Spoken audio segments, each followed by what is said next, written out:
much, Dr. Kaplan, and good evening to everybody. Thank you for the introductions. So my story tonight is possible deportation. Before I tell you my story, let me tell you briefly about my country of origin, that is Bhutan. Bhutan is a tiny Himalayan country sandwiched between China in the north and India in the south. At the time, even today, the country is ruled by absolute monarch, and they are the most powerful people there. And they were introducing the one nation, one people policy, under which everyone has to follow the dress code, language code, religion, and if anyone not complying the policy, were termed as an act of treason and they have to go to the jail. So we made an appeal to the king seeking his reconsideration about this policy, but that didn't happen. The king never listened to us. So we decided to organize a peaceful rally in Bhutan, but that was taken as advantage for the royal government and deployed the martial law in the whole of southern Bhutan, where the majority of the citizens were ethnic Nepalis. Suddenly the mass arrest, torture, killing, rape, plundering started in the country. That resulted a mass exodus.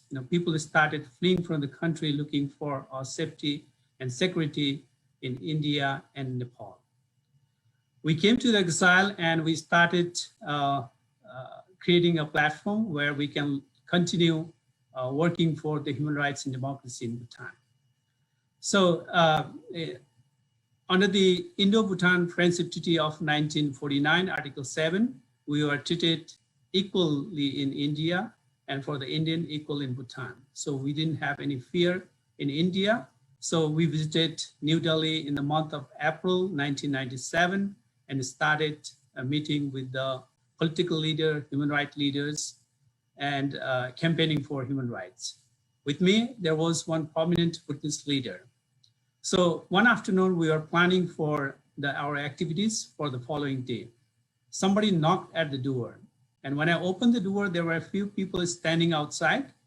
And one of them forcefully came inside the room. He asked, "What is your leader? Who is your leader?" His face was so snarling, and it was a very scary situation. I told him, "Who you are asking for, what you want?" But he was really started using very abusive language. Seeing the magnitude of the situation, my leader, he declared his identity. As soon as he declared his identity, he was taken out of the room and put into a van, police van, and taken to a police station nearby. Then they declared that he will be deported to Bhutan immediately. So luckily I was not arrested. So I contacted the media people and informed them about this incident.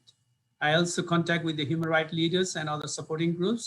Immediately we filed the habeas corpus petition in the High Court of India, New Delhi, seeking for the intervention.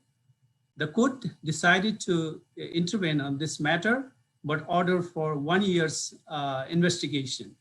It took more than 1 year actually to get him released from the jail. That happened in the largest democracy of the world, and we suffer a lot in India and Bhutan. I brought this story to this audience because I wanted the audience to know what happened in the land of so-called gross national happiness, where the prime minister of the country says that even the street dog smiles because there is so much happiness. Everything is not true. I hope I'll get more opportunity in future to tell the story, how we became refugees, how we became the longest refugees living in the refugee camp and arrived to different part of the world on the resettlement program. Thank you very much for this time.